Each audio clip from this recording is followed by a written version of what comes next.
amigas y amigos todos que ven este programa todos los sábados conversando con Luis Hermes. Muchísimas gracias por permitirme periódicamente ingresar a sus hogares y mantener este diálogo permanente con todos ustedes y desde luego con sus familias.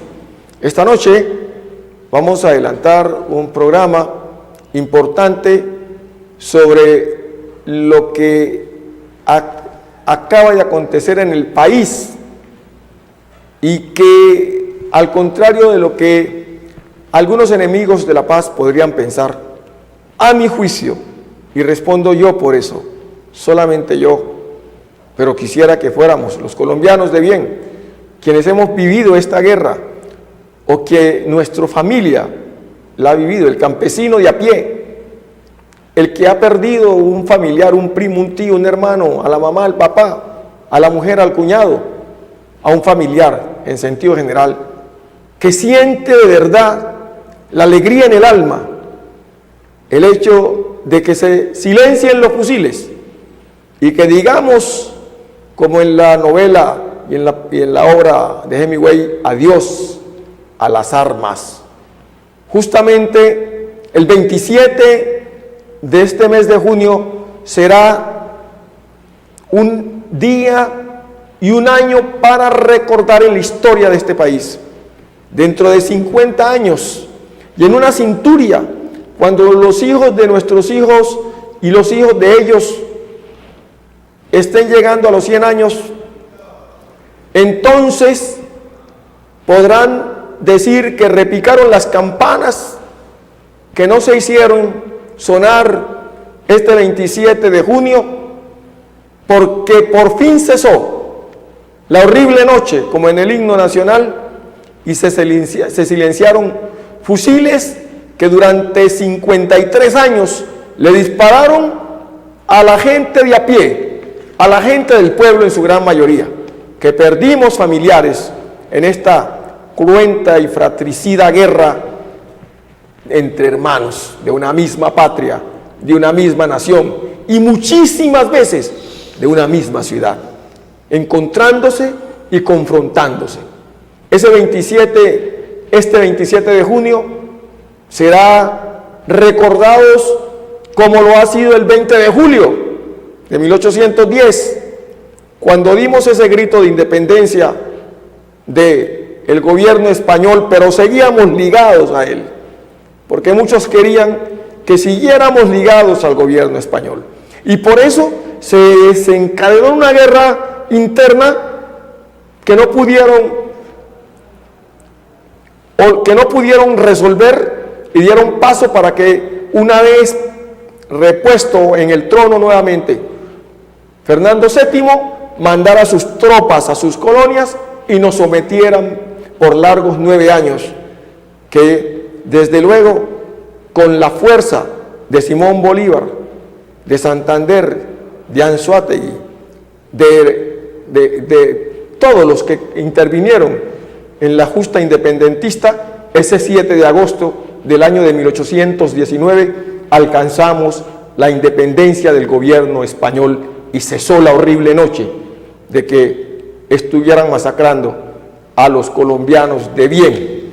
Y también diríamos ahora que en esta guerra fratricida el 27 de junio será recordado por todos los colombianos. Y para poder tratar este tema hemos invitado obviamente a una persona que va a presentar el subdirector del programa, nuestro compañero de siempre, el doctor Alberto Ramos Gárvira. Alberto. Gracias, Luis Hermes. Sí, es un tema muy interesante, ya hay controversias, hay opiniones diversas, sí, porque dicen que no es entrega de armas y que la dejación es parcial y le colocan obstáculos a lo que se dio. Entonces vamos a tratar el tema de qué es una entrega de armas o por qué se llama dejación en el lenguaje de las FARC, como en efecto ellos no entregaron armas ante las cámaras directamente, porque no querían mostrar una rendición, porque no se están rindiendo, porque si se hubiesen rendido o los hubiesen vencido, no habría que hacer ningún acto de dejación, sino que se las habrían quitado. El gobierno y los gobiernos anteriores nunca les pudieron quitar las armas totalmente. Y es allí uno de los puntos que tenemos que trabajar. Ese es uno de los temas que vamos a trabajar.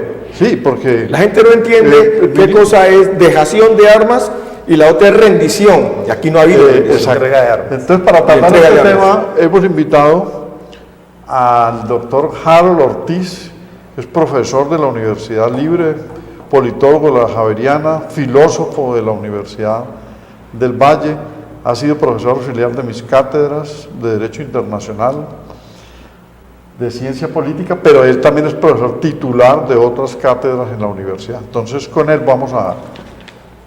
Señor director, doctor, vamos a... ¿Te puede presentar, doctor? Tranquilo.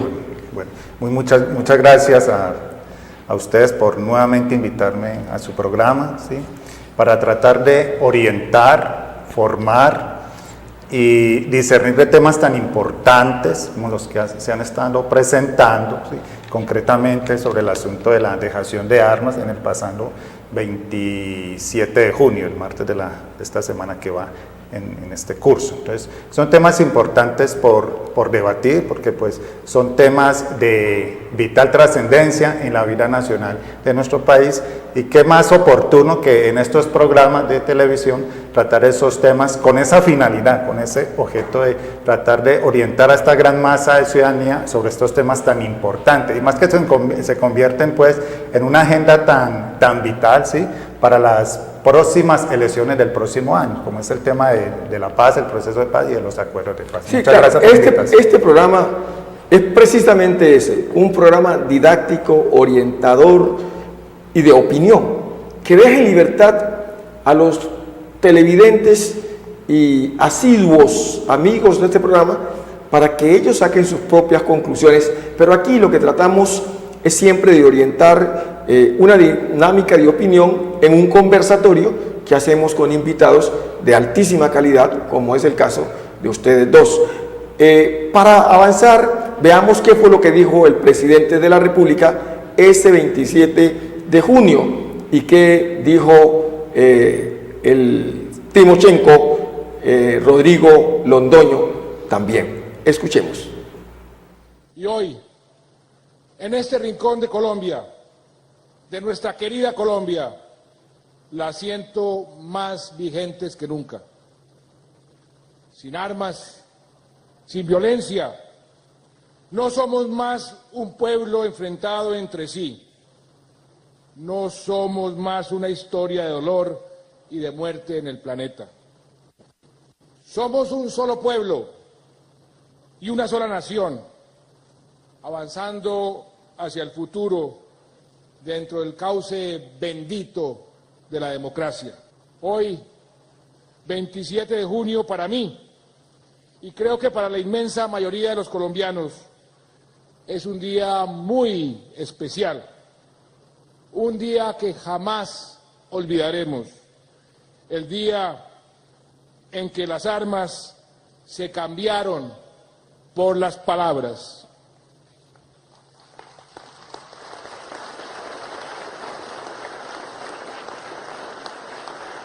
Y puedo decir, desde el fondo de mi corazón, que por llegar a este día, por vivir este día, por lograr este día, ha valido la pena ser presidente de Colombia.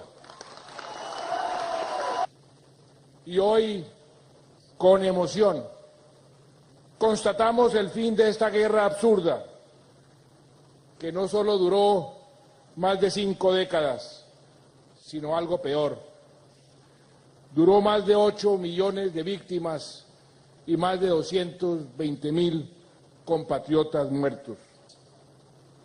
Pero lo más importante hoy, lo que celebramos los colombianos este 27 de junio del 2017, es que las armas que alguna vez se levantaron para atacarnos entre nosotros serán guardadas y selladas en contenedores a cargo de la más alta y confiable organización internacional, creada precisamente para buscar y garantizar la paz en el mundo.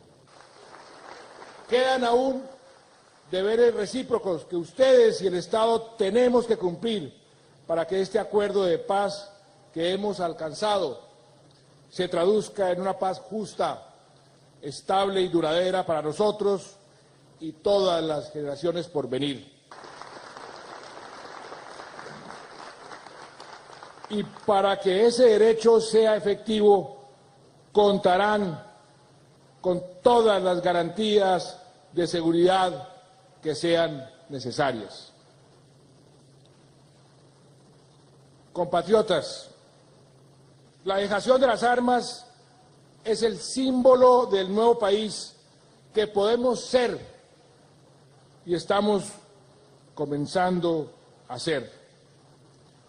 Un país donde las oportunidades lleguen a todos los colombianos, en las ciudades, en los pueblos y en las veredas más remotas.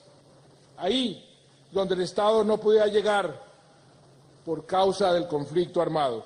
Estemos a la altura de la paz que hemos logrado. Estemos a la altura de los sueños de nuestros hijos, que hoy nos miran con ojos de esperanza. Estemos a la altura de la historia. No dejemos perder este momento, ni este logro que es de todos los colombianos. Somos un solo pueblo, somos una sola nación, y que viva la paz. Muchas gracias. Todavía no termina la existencia de las FARC.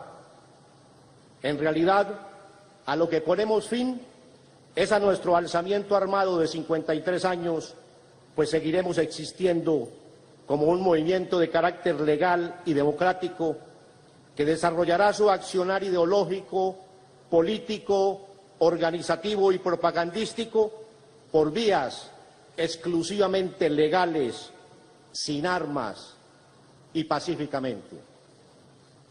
En lo que hace a nosotros, cumplimos la dejación de armas de conformidad con lo pactado.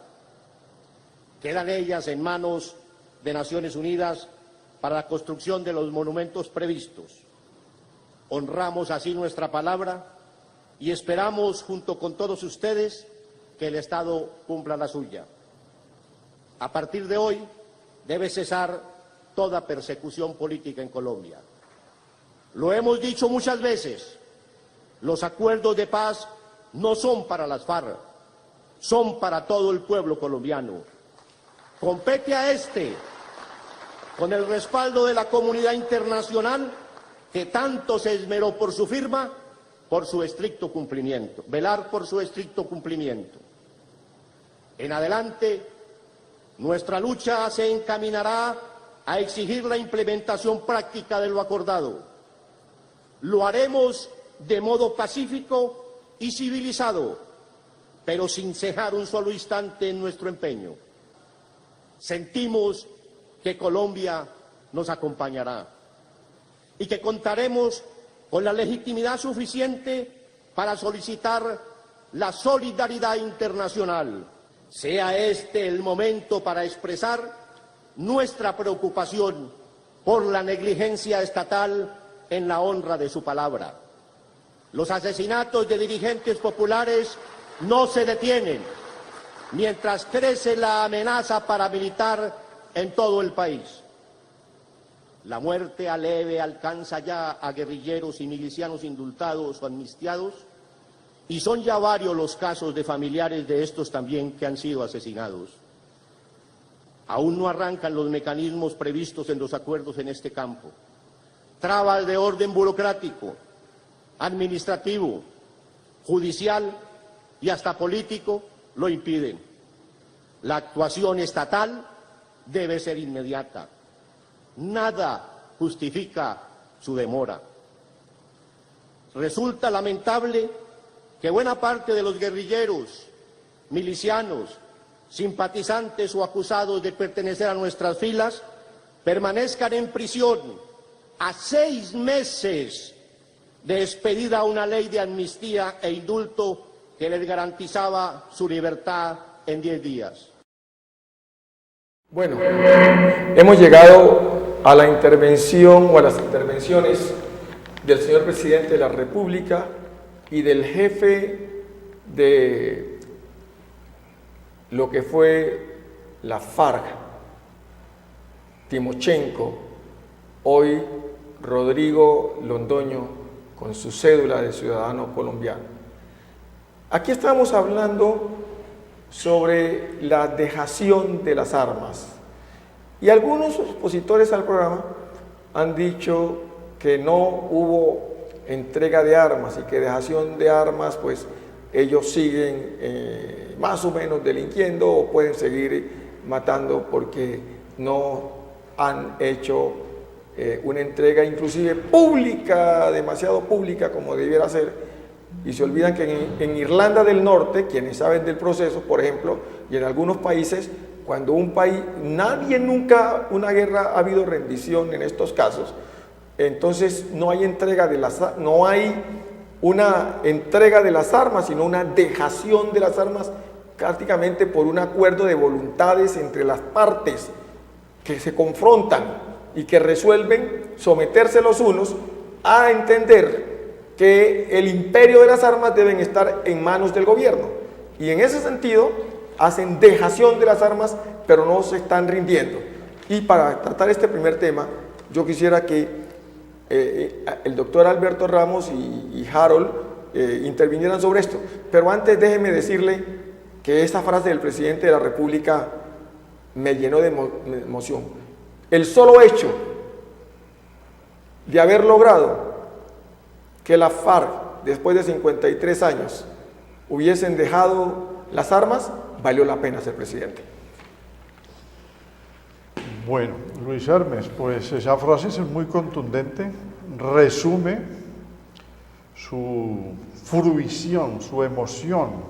El presidente estaba muy emocionado porque, aunque algunos estén subvalorando el hecho y en la rutinización de otros hechos o el cúmulo de hechos en 5 años no lo tengan destacado, como usted dijo al principio, es un hecho histórico, el 27 de junio, porque así no hayan entregado todas las armas, porque entregaron 7.132 inventariadas por la ONU, no pueden utilizarlas como organización levantada en armas, revolucionaria o subversiva contra el Estado, porque ya pasan a ser un movimiento político a cumplir otros requisitos.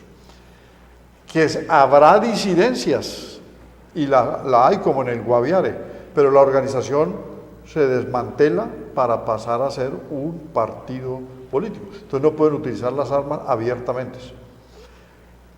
¿Quiénes utilizan las armas en Colombia? Todo el mundo todavía las utiliza. El ELN, los paramilitares, las mafias, los sicarios, los particulares, los vigilantes de edificios, de universidades, del comercio, y todo el mundo está armado.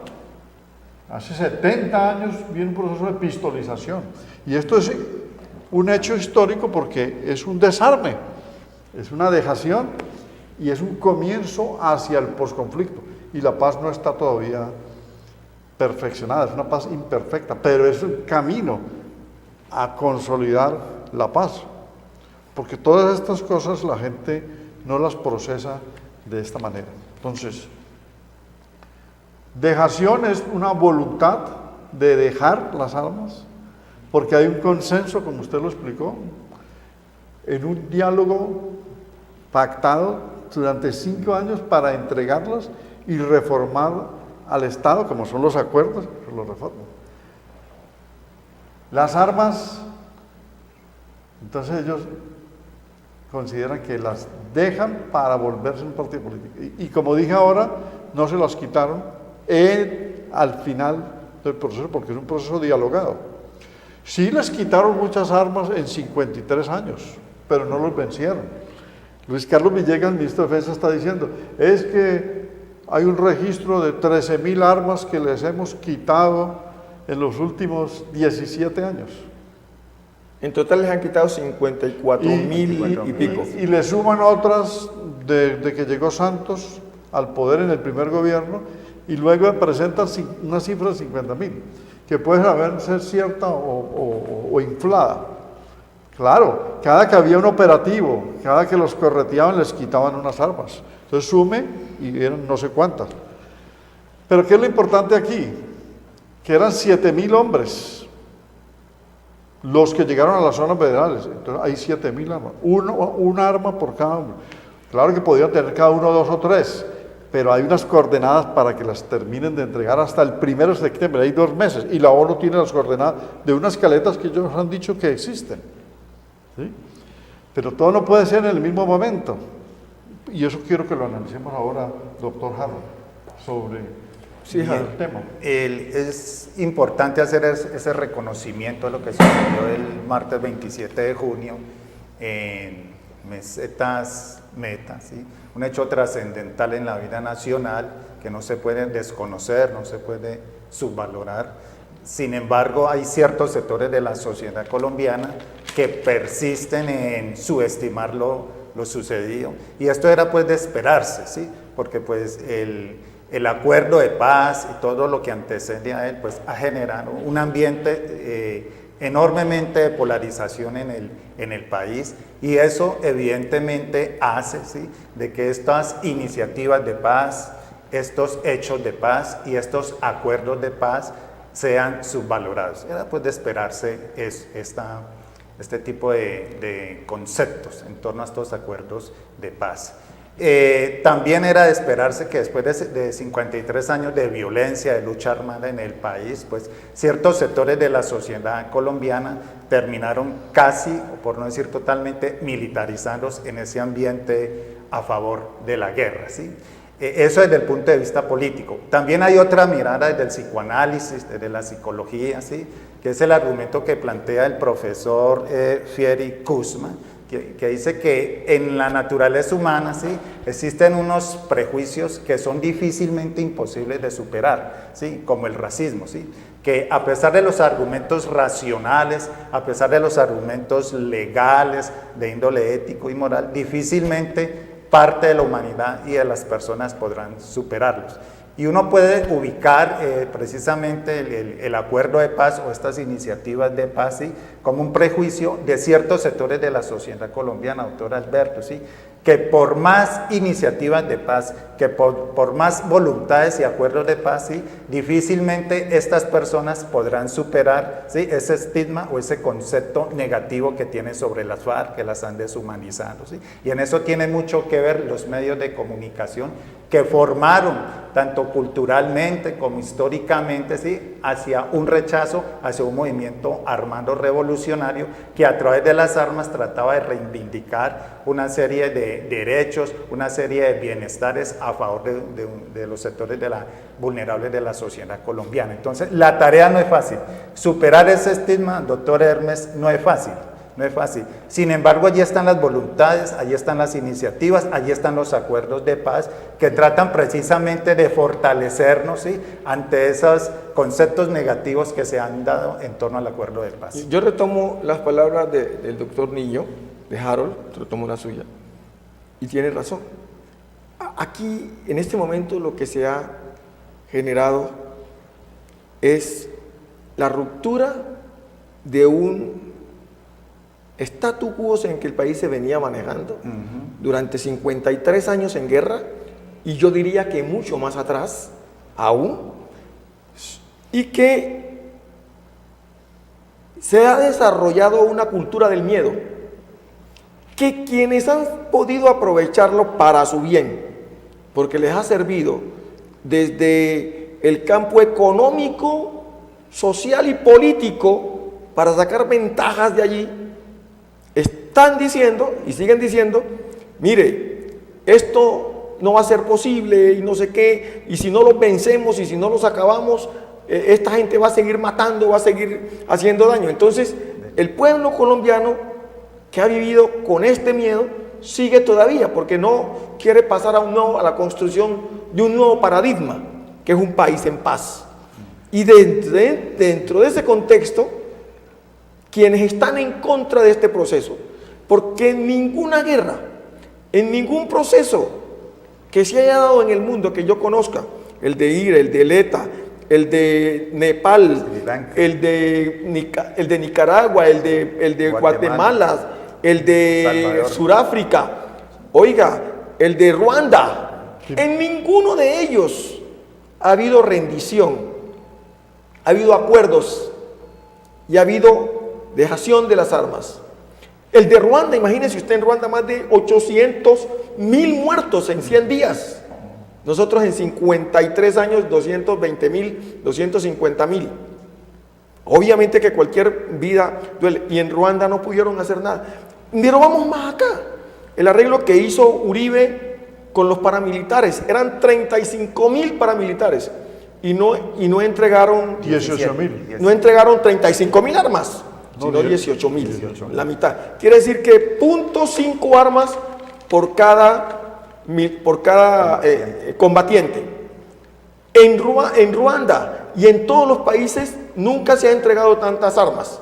Fuera de las tantas que, como bien lo dijo el doctor Alberto, lo dijo Alberto Ramos acá, que se entregaron durante todo el proceso, unos porque se rindieron, otros porque los persiguieron, otros porque los mataron, y en total 54,000 y pico de armas más o menos entregadas o capturadas, y las 7,000 y pico de armas que entregaron a la dejación de las armas. Ahí están. Sin embargo, se hablan de que hay, y ellos mismos han dicho, tenemos 946 caletas. Oiga, eso es mucho, donde hay mucha arma, mucha munición. 946 caletas. Pues ya la gente quiere decir que ya, ¿dónde están las armas? Y este es la entrega de armas, o la dejación de armas, perdón, donde más armas se han entregado. 1.2 armas por combatiente. 1.2 armas por combatiente. En el mundo no ha habido ninguna de esta naturaleza. Ahora, esas 900 y pico de caletas, puede que cada caleta apenas tenga 40 o 50 armas, porque no son tampoco containers subterráneos. Pero tienen armas. Pero tienen armas. Y entonces, claro que la ONU va a certificar todo ello. Y ayúdeme ahí, le quiero para que siga. En ninguno de los procesos que se ha hecho en Colombia se ha hecho con tanta nitidez, con tanta limpieza, con tanta pulcritud, con tanta seriedad, armas de verdad que las vemos nosotros allí, que se entregó en presencia de la ONU y en presencia certificado por organismos internacionales. Eso quería resaltar. Resulta que el presidente Santos tuvo el esmero de internacionalizar el conflicto. Entonces, logró que en enero del 2016 el Consejo de Seguridad de la ONU expidiera una resolución para que delegados hicieran la verificación de la entrega o dejación de las armas, el cese al fuego bilateral y la reincorporación. Y ayer, querido doctor Luis Hermes, ayer la ONU anunció que va a expedir otra resolución del Consejo de Seguridad. Lo dijo Antonio Guterres, que es el nuevo secretario general, y seguramente continuará Jean Arnaud al frente, que ha estado en procesos de Nigeria, del Congo, pendiente de ellos, que tiene experiencia para comprobar la reinserción por los problemas que están sucediendo con atentados colaterales a familiares o a líderes sociales o a los mismos guerrilleros. O sea que la ONU continúa. La ONU le va a servir esto, paradójicamente, a pesar de que en 53 años no intervinieron activamente porque las guerrillas tampoco lo pedían. Eso tiene que ser consensuado. El M-19 no quiso o no intentó que viniera la ONU. El EPL tampoco, el PRT, el Quintil Lamy, el CRS, que es una corriente del ELN, corriente de renovación socialista. Pero la ONU ha estado presente, pero a medias, en estos 53 años, y nosotros pertenecemos a la ONU desde el año 45 que se fundó la ONU. Claro. Aquí está la ACNUR, está UNICEF, está la FAO. Hay una cantidad de programas, pero la ONU mandaba era un relator abajo. La señora Mazarrasa, Azucena Mazarrasa, ¿se acuerdan? Sí. Mandaba funcionarios que tenían que ver con el Tribunal o la Corte Penal Internacional, pero nunca una efectividad como esta, que le va a servir a la misma ONU en una crisis mundial que existe y donde hay conflictos no resueltos, para hacer presencia en verificación de final del conflicto, o sea que sí sirve. Pero es que nos pusieron la expresión del representante de la ONU, dijo que se tome como ejemplo Exacto. el proceso que se adelanta en Colombia para el mundo entero, en los demás procesos que están adelantándose en el mundo. Eso es una gran, pero gran interpretación y una gran ganancia para la seriedad de este proceso. Claro. No hay que desconocer también que en los conflictos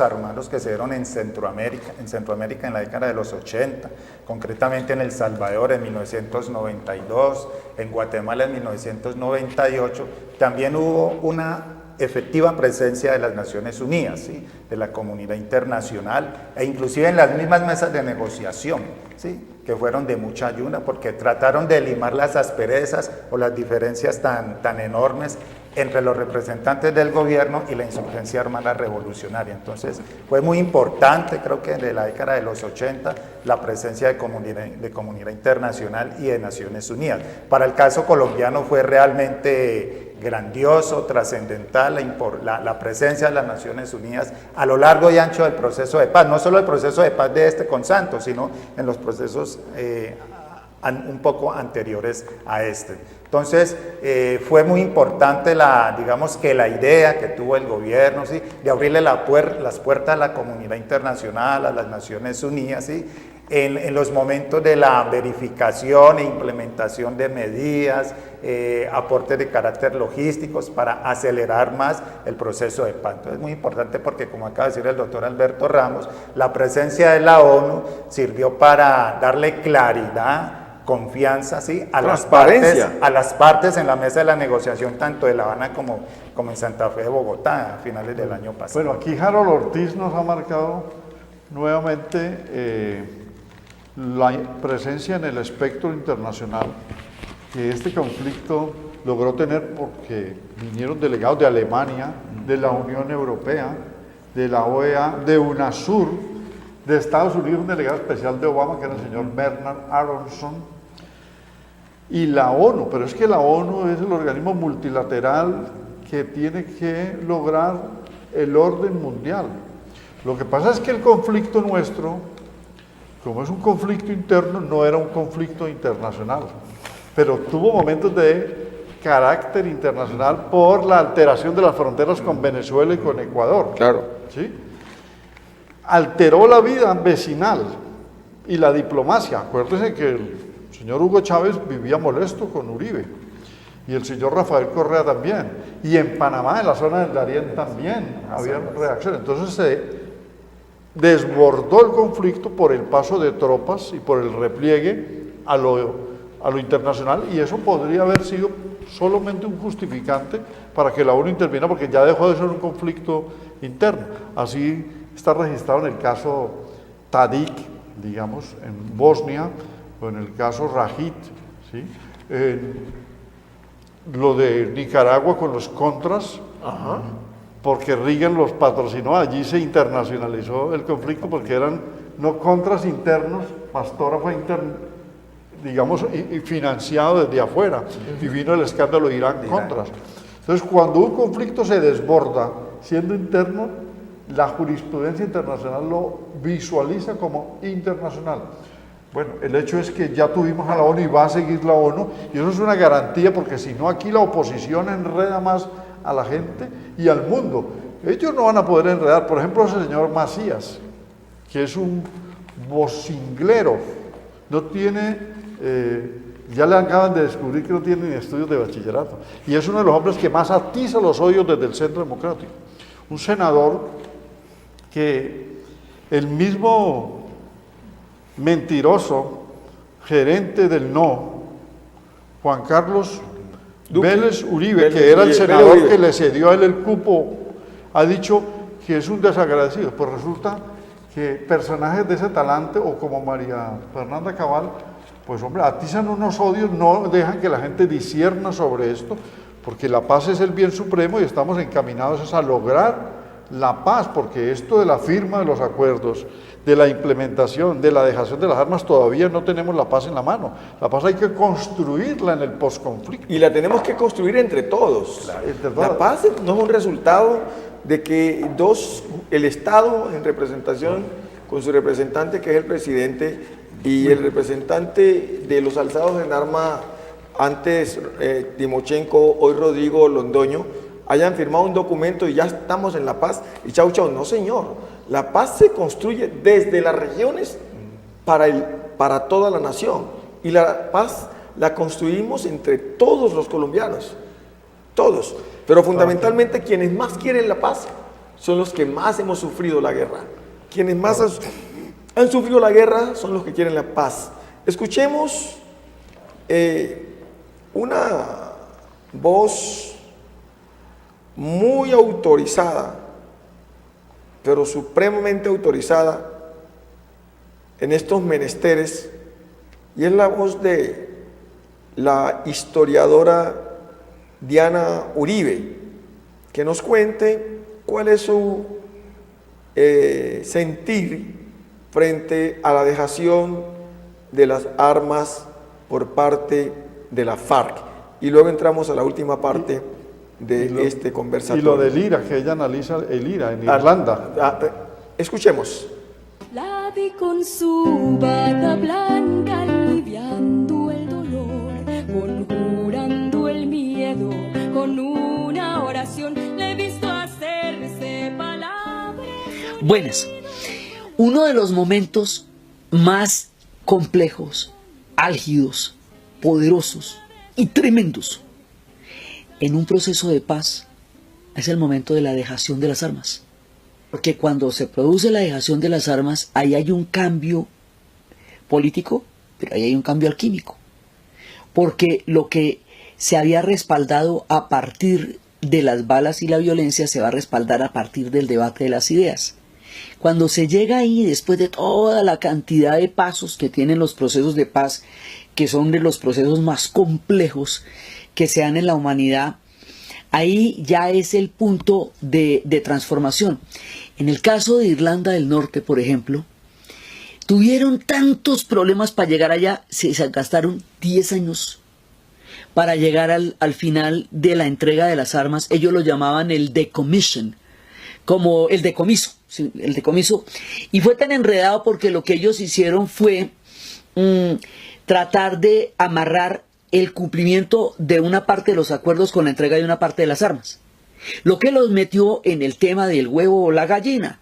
Entonces cada vez que alguien decía, pues usted no me ha cumplido esto, entonces yo no le entrego entonces el otro sí, pero entonces el otro no, se le fueron 10 años. Las entregaron a escondidas ante la comunidad internacional en un punto donde el resto de los irlandeses no saben dónde están. Lo cual además generaba pues mucha sensación de que nadie veía dónde estaban. Y sí las entregaron. Pero eso generó, digamos, el procedimiento en el caso de ellos fue engorroso, largo y enredado. Nosotros 8 meses después de la firma de los acuerdos ya entregamos todas las armas. O sea, ahí hay un aprendizaje histórico súper chévere sobre las experiencias del pasado, porque cada proceso de paz aprende de los procesos de paz de los otros pueblos. Igualmente, otros pueblos y otras sociedades nos toman desde ahora como referencia para sus propios procesos de paz, porque la paz es un evento de la humanidad como conjunto. Es algo que está haciendo la especie para encontrar otro tipo de dirimir sus diferencias con otro tipo de elementos distintos a la violencia, a la muerte, al no futuro, al odio y a la condena de generaciones y generaciones a conocer solamente la sangre. Irlanda durante todo el siglo XX estuvo narrada solamente desde la violencia extrema y desde la intolerancia más inimaginable. para llegar a un proceso de paz y decodificar esa información para convertirla en una viabilidad de país, eso fue un proceso muy complejo. Es lo que significan los procesos de paz, la transformación de unos elementos por otros que en lugar de dejar muertos, dejan una viabilidad y la posibilidad de que un pueblo cambie las páginas y pase adelante. Nosotros llegamos a ese día, nosotros llegamos a esa hora, nosotros llegamos a ese momento. Eso no solamente es importante para nosotros, porque nos crea otras posibilidades en el mundo, es importante para el mundo entero, porque cada proceso de paz despeja la ruta de la humanidad en su conjunto para encontrarse en otras formas de solucionar su historia. Entonces esto que está pasando es muy importante para nosotros, porque determina el comienzo de un nuevo destino, pero también es muy importante para el mundo porque es la referencia de la gran construcción universal que significa en la especie humana caminar los caminos de la paz y dejar atrás los caminos de la guerra. Ese es el momento en el que nosotros estamos y es absolutamente importante y poderoso que estemos vivos para verlo. Hace resaltar la efectiva línea del titular. Bien, como acaba de decir la historiadora Diana Uribe, ¿sí? Colombia ya empieza a caminar por esos horizontes de la paz. Yo creo que la aspiración de toda sociedad mundial, de toda comunidad, ¿sí? Aspirar a esa deseabilidad de la paz. Ya Kant lo había pensado hace 2 años, ¿sí? Donde observaba que la paz debería ser precisamente esa idea reguladora de la humanidad, de los hombres, de las sociedades, de las comunidades que empiezan ya a llegar a su propia madurez, a su mayoría de la edad. Y Colombia, pues, menos mal no fue esa excepción, ¿sí? A pesar de la mala propaganda, de la mala información que se cierne en torno a los acuerdos de la paz. Entonces, me parece importante la anotación que hace nuestra historiadora Uribe, ¿sí? De otro lado, es importante también destacar, ¿sí? Los acuerdos de paz de los que estamos viviendo, ¿sí? Que se han dado en ese marco de una, como lo mencionó hace poco el doctor Alberto Ramos, ¿sí? Se ha dado en medio de una paz imperfecta. La paz imperfecta es un concepto que hace relación a las situaciones o a las realidades o a esas iniciativas de paz que sean en medio de la confrontación armada, que sean en medio del conflicto o de la lucha política armada. Y se llama así, paz imperfecta, ¿sí? ¿Por qué la llamamos así? ¿Por qué se denomina así? Porque todavía no se ha dado solución a esa serie de contradicciones políticas, sociales y económicas. Está en tránsito. Y también tiene la característica, ¿sí? De que son acuerdos que se dan o dependiendo también de las voluntades políticas, ¿sí? De las élites que gobiernan este país, y a pesar de que son voluntades de ellos, ¿sí? De todas maneras están refrendadas por la soberanía popular. En Colombia, ¿quién no quiere la paz? Pues la mayoría de los colombianos la deseamos, la queremos, bueno, a excepción de un margen de la sociedad colombiana que todavía le sigue apostando una salida militar a estos problemas del país. Entonces es importante que esa paz imperfecta, ¿sí? Precisamente sirve para que se afloren más iniciativas de la paz, que sea la misma sociedad civil colombiana, partidos políticos, iglesias, comunidades barriales, indígenas, étnicas, etcétera, etcétera, estén refrendando esa voluntad de paz que se convierte ya en ese gran sueño, en ese gran deseo de casi la mayoría de la sociedad colombiana en su conjunto. Ahora, ¿cuándo la paz será perfecta? Cuando funcionen los derechos humanos sin ser violados, cuando los derechos sociales, culturales y económicos sean efectivos, cuando el medio ambiente sea respetado, cuando la pobreza se desactive con el grado de pobreza que tiene la sociedad colombiana y la gente no tiene oportunidades, cuando el trabajo les llegue a las grandes mayorías, cuando las injusticias se acaben y cuando se desarmen los espíritus grupos, y los espíritus, los odios y los otros grupos, porque resulta que ahora estamos en un tramo de conversaciones con el ELN, que es un grupo interlocutable, o sea, con el que se puede conversar porque son actores políticos armados. pero con los que ni siquiera se puede conversar, porque son mafias o paramilitares u otros grupos, tiene que ser la justicia ordinaria y tiene que ser la fuerza pública quien los desactive. La violencia en las ciudades continúa igual, en el caso de Cali, en el caso de Medellín y otras ciudades, que allí las FARC no estaban cometiendo actos alteradores del orden público, ni el ELN. Es un problema de violencia urbana y están armados los pandilleros también, son los microtraficantes. Esas desarmes son de otra naturaleza y eso tiene que hacerse dentro del posconflicto para que funcione la paz perfecta. O sea que Colombia tiene un proceso de pistolización larguísimo, ¿sí? Hay que desarmar a mucha gente y hay estados como Costa Rica que no tienen ejército. Hay estados como Noruega, Suecia, que el uso de la fuerza pública se hace, pero la criminalidad es bajísima y se invierte en lo social. O sea, la paz perfecta entonces podría darnos para varios programas, porque ¿cuándo se logra? Precisamente ese concepto de la paz perfecta es un concepto que elabora también el profesor Héctor Alonso Moreno Parra, un docente de la Universidad del Valle, que en una de sus obras, Las claves para la comprensión del conflicto político armado en Colombia, ¿sí?, lo elabora y lo desarrolla como la paz política. Entonces, la paz política es eso, lo que usted acaba de mencionar, doctor Alberto Ramos, es la solución de esa serie de contradicciones políticas, sociales, económicas, étnicas, culturales, a través de la justicia social, y es eso a lo que le estamos apostando en los acuerdos de paz. Eso de la paz perfecta, ¿sí?, o la paz política, es lo que esperamos que se cumpla en la etapa del posconflicto. Pero yo allí he tenido esa teoría, que es la teoría de la paz perfecta. Yo la he rebatido porque yo quisiera que ustedes me buscaran un solo país, uno solo, donde haya la paz perfecta.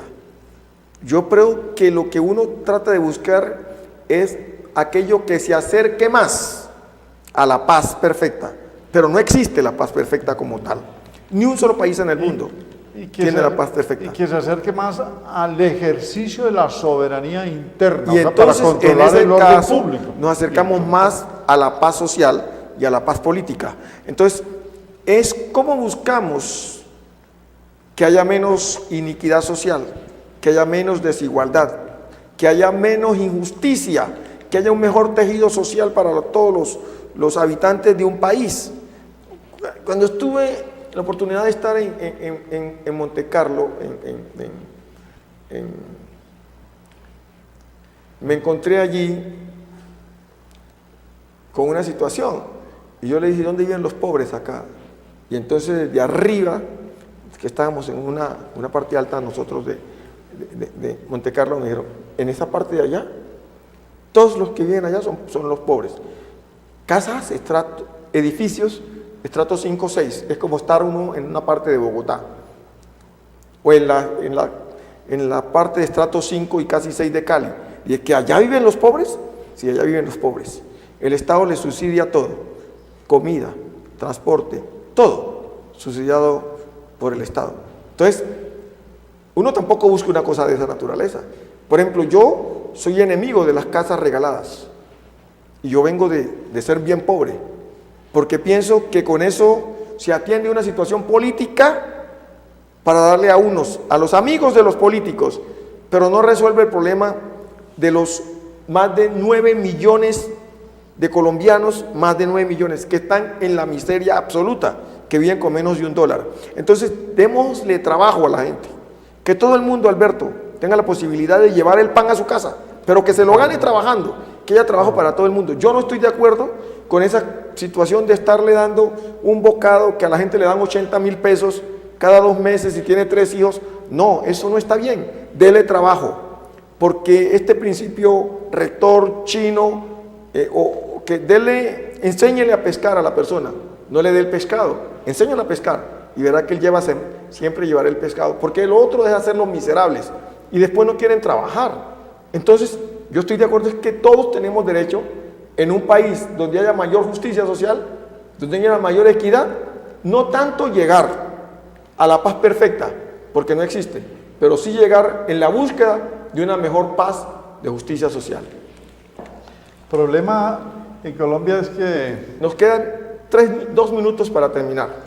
Bueno, entonces diría que el estado del bienestar en Colombia, el estado social de derecho, no funciona. Exacto. Solamente está nominalmente escrito en el artículo primero y se han hecho muy pocos logros. Entonces, aquí hay una inequidad en la concentración de la riqueza, no ha habido reforma agraria integral y la competencia entre los industriales ha empobrecido a los medianos comerciantes y los de abajo están, como diría Sula, demasiadamente expuestos a la vulnerabilidad.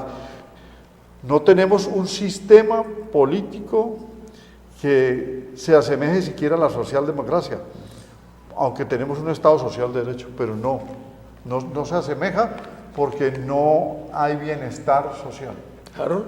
Bien, yo entiendo por paz política o paz perfecta es a la democratización de las desigualdades sociales, políticas y económicas. A eso se refiere, creo que el concepto o la aproximación que hace el profesor Héctor Moreno, ¿sí? Y así debe entenderse el concepto, ¿sí?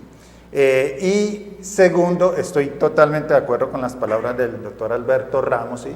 De que a la nación, de que al Estado colombiano le falta la afirmación del Estado social de derecho. Y creo que el posconflicto apunta hacia eso, afirmación del Estado social de derecho. Yo creo que eso no hay discusión, eso hay que entenderlo así, para erradicar de una vez por todas esas carencias y todos esos males, y que eso precisamente las desigualdades sociopolíticas y económicas en Colombia se convirtió en el combustible y en el motor, ¿sí?, de la guerra en Colombia. No es el narcotráfico como intentan desviarnos a nosotros con el análisis, es precisamente eso.